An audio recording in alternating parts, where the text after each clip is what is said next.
Hello दोस्तों, स्वागत है आप सभी का एक बार फिर मेरे इस यूट्यूब चैनल CGPSC नोट्स में।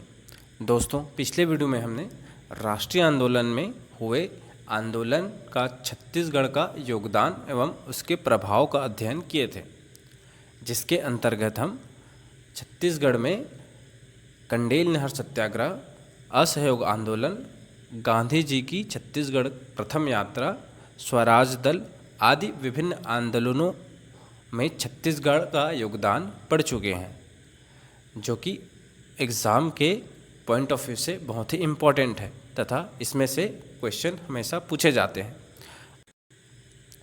तथा आज के वीडियो में राष्ट्रीय आंदोलन का पाठ समाप्त हो जाएगा, जिसके अंतर्गत हम गांधी जी की द्वितीय छत्तीसगढ़ यात्रा और व्यक्तिगत सत्याग्रह, भारत छोड़ो आंदोलन, रायपुर षड्यंत्र केस और डायनामाइट कांड आदि आंदोलन के बारे में पढ़ेंगे, जो कि एग्ज़ाम के लिए बहुत ही इम्पोर्टेंट है। तो दोस्तों चलिए शुरू करते हैं आज का वीडियो। देखते हैं कि गांधी जी का द्वितीय छत्तीसगढ़ यात्रा का कारण या उद्देश्य क्या था तथा गांधी जी ने छत्तीसगढ़ में द्वितीय छत्तीसगढ़ यात्रा के दौरान किन किन क्षेत्रों का यात्रा किए थे। तो चलिए जानते हैं। गांधी जी छत्तीसगढ़ द्वितीय बार 22 नवंबर से 28 नवंबर 1933 को आए थे, जिनका उद्देश्य था हरिजन उत्थान करना, जिसके अंतर्गत गांधी जी ने सर्वप्रथम अपनी पत्रिका नवजीवन का नाम बदलकर हरिजन सेवक रखा, जो कि एग्ज़ाम में पूछा गया है। तथा गांधी जी के साथ छत्तीसगढ़ 3 नेता आए थे, जो कि कुमारी मीराबेन, ठक्कर बापा और महादेव देसाई, जो कि राष्ट्रीय नेता थे। इन्होंने हरिजन उत्थान में गांधी जी की सहायता की थी। तो देखते हैं गांधी जी ने छत्तीसगढ़ में किन किन क्षेत्रों की यात्रा की थी तथा यह पेपर में पूछा जा सकता है कि गांधी जी का द्वितीय छत्तीसगढ़ यात्रा के दौरान उनका रूट कौन कौन सा है। तो याद रखिएगा, गांधी जी पहले दुर्ग आए, दुर्ग से रायपुर, रायपुर से फिर धमतरी गए, धमतरी से फिर बिलासपुर, बिलासपुर से फिर भाटापारा होते हुए वापस रायपुर चले गए थे।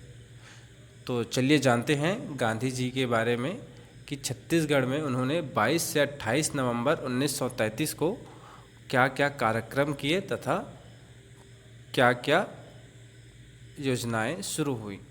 दोस्तों, गांधी जी 22 नवंबर 1933 को शाम को हजारीलाल जैन की कार से दुर्ग पहुंचे थे तथा दुर्ग से कुम्हारी होते हुए गांधी जी रायपुर पहुंचे थे तथा विश्राम और भोजन के लिए पंडित रविशंकर शुक्ल के घर में रुके थे।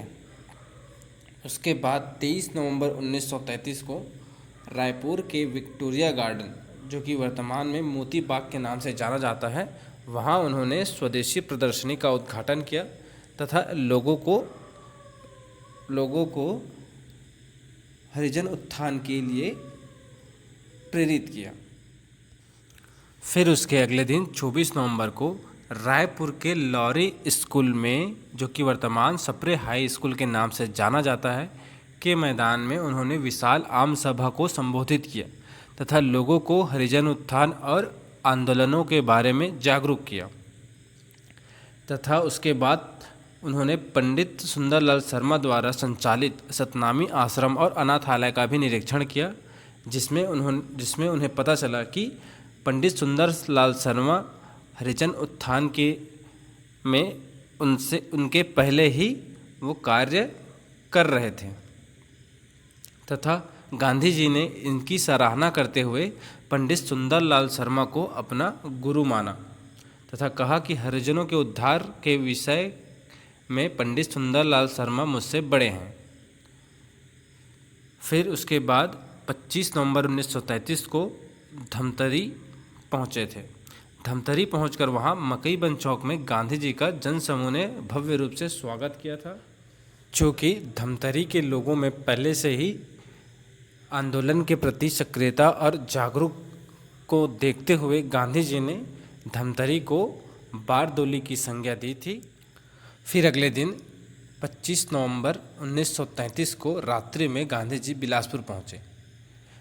ठाकुर छेदीलाल बैरिस्टर ने चरहा भाटा चौक में उनका भव्य रूप से स्वागत किया तथा जनसभा का गांधी जी ने संबोधन किया तथा वहाँ के लोगों ने गांधी जी को कुछ भेंट दिए थे जो कि हरिजन उत्थान और उनके आंदोलन के लिए सहयोग किए थे। उसके अगले दिन 26 नवंबर 1933 को गांधी जी ने बिलासपुर के वर्तमान गांधी चौक में विशाल सभा का संबोधित किया था, जिसके बाद उस सभा स्थल का नाम गांधी चौक पड़ा था। फिर उसके बाद कुछ विभिन्न क्षेत्रों में गांधी जी ने जनसभाओं का संबोधन किया तथा लोगों को हरिजन उत्थान और आंदोलन के प्रति जागरूक किया। फिर उसके बाद 28 नवंबर 1933 को गांधी जी समानता एवं स्वतंत्रता का संदेश देते हुए देश के अन्य हिस्सों में भी हरिजनोद्धार कार्यक्रम हेतु भाटापारा होते हुए रायपुर पहुँचे तथा गांधी जी के इस प्रवास के दौरान तथा उनके बातों से प्रभावित होकर पंडित रामदयाल तिवारी ने एक ग्रंथ की रचना की, जिसका नाम उन्होंने गांधी मीमांसा रखा, जो कि एग्ज़ाम में पूछा गया है कि गांधी मीमांसा ग्रंथ किसकी रचना है। तो याद रखिएगा, रामदयाल तिवारी की रचना है गांधी मीमांसा, जो कि गांधी जी की छत्तीसगढ़ द्वितीय प्रवास के दौरान उन्होंने रचना की है। तो दोस्तों, गांधी जी का द्वितीय छत्तीसगढ़ यात्रा 22 से 28 नवंबर 1933 तक इतना ही है और एग्ज़ाम में इतने में से ही क्वेश्चन पूछे जाते हैं या पूछे जाएंगे। 1934 को गांधी जी द्वारा द्वितीय सविनय अवज्ञा आंदोलन की समाप्ति की घोषणा के बाद 1934 में केंद्रीय व्यवस्थापिका सभा का चुनाव हुआ था, जिसके अंतर्गत दुर्ग के घनश्याम सिंह गुप्त कांग्रेस के सदस्य चुने गए थे। उसके बाद 1935 में मध्य प्रांत की विधानसभा का चुनाव हुआ था, जिसमें रायपुर के ठाकुर प्यारेलाल सिंह निर्वाचित हुए थे। फिर 1936 में मध्य प्रांत एवं बरार का गवर्नर बनाया गया, जो कि ई राघवेंद्र राव बने थे। 11 दिसंबर 1935 को छत्तीसगढ़ का आगमन हुआ डॉक्टर राजेंद्र प्रसाद तथा दिसंबर 1935 में 6वें वार्षिक शिक्षक सम्मेलन में भाग लेने के लिए छत्तीसगढ़ आगमन हुआ पंडित जवाहरलाल नेहरू का, जो कि एग्ज़ाम में पूछे जा सकते हैं कि डॉक्टर राजेंद्र प्रसाद का छत्तीसगढ़ आगमन कब हुआ तथा पंडित जवाहरलाल नेहरू का छत्तीसगढ़ आगमन कब और कहाँ हुआ था। तो याद रखिएगा, 11 दिसंबर 1935 को डॉक्टर राजेंद्र प्रसाद तथा दिसंबर 1935 को 6वें वार्षिक शिक्षक सम्मेलन में पंडित जवाहरलाल नेहरू छत्तीसगढ़ आए थे।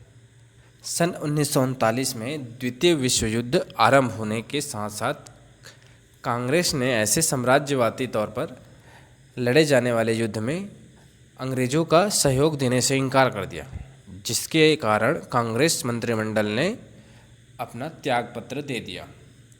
फिर उसके बाद 1940 में बम्बई में कांग्रेस कार्यकर्ताओं ने गांधी जी के व्यक्तिगत सत्याग्रह को स्वीकृति दे दी गई। फिर अक्टूबर 1940 में महात्मा गांधी के आह्वान से पूरे देश में व्यक्तिगत सत्याग्रह का शुभ आरंभ हुआ 1940 को, जिसके अंतर्गत छत्तीसगढ़ में भी इस आंदोलन में विभिन्न प्रभाव पड़े। तो चलिए जानते हैं कि छत्तीसगढ़ में व्यक्तिगत सत्याग्रह किन किन क्षेत्रों में किन किन नेताओं ने भाग लिया था। तो रायपुर से पंडित रविशंकर शुक्ला ने छत्तीसगढ़ में व्यक्तिगत सत्याग्रह की शुरुआत की तथा बिलासपुर से राम गोपाल तिवारी, ज्वाला प्रसाद मिश्र, यदुनंदन प्रसाद, ठाकुर छेदीलाल आदि ने बिलासपुर से व्यक्तिगत सत्याग्रह शुरू किया था तथा दुर्ग से घनश्याम सिंह गुप्त, वाई वी तामस्कर और रत्नाकर झा ने व्यक्तिगत सत्याग्रह दुर्ग से शुरुआत की थी तथा विभिन्न जगहों में आंदोलन कर अपना योगदान दिया था। एक प्रश्न हमेशा पूछा जाता है कि 1940 में कांग्रेस भवन का उद्घाटन, जो कि रायपुर में है, रायपुर के गांधी चौक में, किसने किया था। तो आंसर है सरदार वल्लभ भाई पटेल ने 1940 में रायपुर के गांधी चौक में कांग्रेस भवन का उद्घाटन किया था, जो कि पेपर में कई बार पूछा जा चुका है। 1942 क्रिप्स मिशन के अंतर्गत वाजपेयी की काउंसिल सदस्य में छत्तीसगढ़ का एक सदस्य निर्वाचित हुआ था जिसका नाम ई राघवेंद्र राव था, जिसे काउंसिल सदस्य में गृह रक्षा का पद दिया गया था। तो दोस्तों याद रखिएगा, यह एग्ज़ाम में पूछा गया है कि क्रिप्स मिशन के अंतर्गत वाजपेयी की काउंसिल सदस्य में छत्तीसगढ़ का कौन सा सदस्य निर्वाचित हुआ था, तो आंसर होगा ई राघवेंद्र राव। उसके बाद भारत में भारत छोड़ो आंदोलन जो कि 1942 में बम्बई के ग्वालियर टैंक से गांधी जी ने आरंभ किया था, जिसके अंतर्गत छत्तीसगढ़ में भी उसका प्रभाव पड़ा था। तो चलिए जानते हैं कि भारत छोड़ो आंदोलन में छत्तीसगढ़ का क्या योगदान है। तो इस मुंबई अधिवेशन में छत्तीसगढ़ से भी विभिन्न नेताओं ने भाग लेने के लिए मुंबई पहुंचे थे, जिन्होंने बम्बई अधिवेशन में पंडित रविशंकर शुक्ल, घनश्याम श्री गुप्त, वाईवी तामस्कर, महंत लक्ष्मी नारायण, कुंज बिहारी अग्निहोत्री, खूबचंद बघेल और द्वारिका प्रसाद जी ने वहाँ अधिवेशन में भाग लिया था तथा वहाँ से बम्बई से वापस रवाना हुए, किंतु तत्कालीन मध्य प्रांत की सीमा मलकापुर में उन्हें गिरफ्तार कर लिया गया। जो कि एग्ज़ाम में यह पूछा गया है कि भारत छोड़ो आंदोलन के दौरान छत्तीसगढ़ से आए हुए नेताओं को किस जगह पे गिरफ्तार किया गया था। तो आपका आंसर है मलकापुर स्टेशन या मलकापुर। तो फिर उसके बाद भारत छोड़ो आंदोलन का प्रभाव छत्तीसगढ़ के विभिन्न क्षेत्रों में दिखा, जैसे कि रायपुर में 9 अगस्त 1942 को सभी स्कूल कॉलेजों को बंद किया गया तथा रायपुर में कांग्रेस के कार्यकर्ताओं द्वारा विशाल जुलूस निकाला गया, जिसका प्रमुख है त्रेतानाथ तिवारी, जो कि एग्ज़ाम में पूछा जा चुका है। उसके बाद 10 अगस्त 1942 को रणवीर सिंह शास्त्री द्वारा छात्रों का जुलूस निकाला गया। उसके बाद रायपुर के ठाकुर रामकृष्ण ने नागपुर के हाई कोर्ट में झंडा फहराने के आरोप में उन्हें गिरफ्तार कर लिया गया।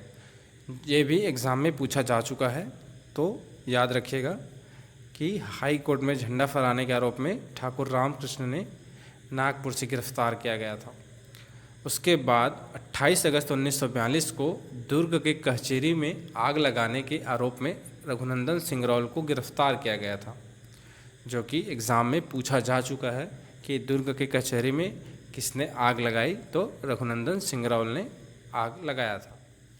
दोस्तों 1940 के व्यक्तिगत सत्याग्रह के बाद सभी लोगों में देश भावना पैदा हो चुका था तथा सभी लोगों में आंदोलन के प्रति क्रांतिकारी कदम उठाए गए थे, जिसके अंतर्गत छत्तीसगढ़ में भी रायपुर षड्यंत्र क्रेज हुआ था 1942 में, जिसके प्रमुख नेतृत्वकर्ता हैं परशुराम सोनी और गिरी लाल लोहार।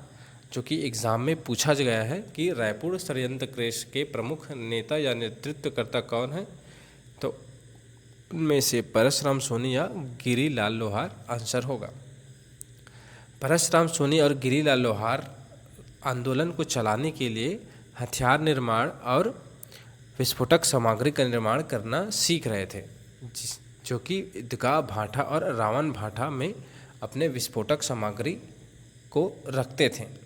एक दिन यूज़ करते हुए विस्फोटक सामग्री का विस्फोट हो गया, जिसका जानकारी राजकुमार कॉलेज के प्रिंसिपल मिस्टर पियर्स को लग गई, जिसने रिपोर्ट कर पुलिस को यह बता दिया था तथा उसके बाद परशुराम सोनी और गिरीलाल लोहार ने अपना पूरा विस्फोटक सामग्री को ओरिएंटल होटल रायपुर में शिफ्ट कर लिए थे। उसमें एक मुखबिर था जिसका नाम था शिव नंदन। उसकी वजह से रणवीर सिंह शास्त्री, सुधीर कुमार मुखर्जी और क्रांति कुमार तथा परशुराम सोनी और गिरी लोहार गिरफ्तार हो गए। फिर एक दिन जय देव कपूर रायपुर आए, जो कि भगत सिंह के मित्र थे। इन्होंने इनको जेल से छुड़वाया। तो दोस्तों रायपुर षड्यंत्र क्रेज में इतने में से ही क्वेश्चन पूछे जाते हैं। तो सबसे पहले रायपुर षड्यंत्र क्रेज का प्रमुख नेतृत्वकर्ता परशुराम सोनी है, यह पेपर में आ चुका है, तो ध्यान रखिएगा। दोस्तों, रायपुर षड्यंत्र केस के बाद 1942 में रायपुर डायनामाइट कांड हुआ था, जिसके अंतर्गत देशभक्तों ने युवकों ने राजबंदियों को मुक्त कराने के लिए रायपुर के जेल की दीवार को डायनामाइट से उड़ा देने की योजना बनाई गई थी, जिसके प्रमुख नेतृत्वकर्ता हैं बिलख नारायण अग्रवाल, ईश्वरी चरण शुक्ल, नागर दास बाबरिया, नारायण दास राठर और जय नारायण पांडे, जो कि एग्ज़ाम में पूछा गया है कि रायपुर डायनामाइट कांड के प्रमुख नेतृत्वकर्ता बिलख नारायण अग्रवाल, इनमें से कोई भी आ सकता है, तो याद रखिएगा। उसके बाद यह आंदोलन बिलासपुर में भी देखने को मिला, जिसके प्रमुख है कालीचरण राजकिशोर वर्मा, तथा वहाँ गिरफ्तार हुए थे छेदीलाल सिंह, यदुनंदन प्रसाद श्रीवास्तव और चिंतामणि ओसवाल।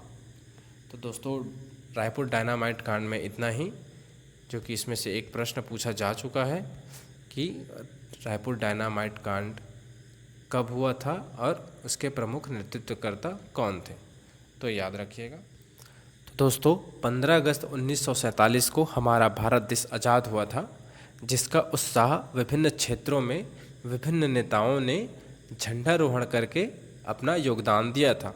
तो चलिए जानते हैं कि छत्तीसगढ़ में किन नेताओं ने कहाँ पे अपना झंडारोहण या झंडा फहराया था। तो चलिए जानते हैं। सीताबाड़ी किला, जो कि नागपुर में पंडित रविशंकर शुक्ला ने झंडा फहराया था।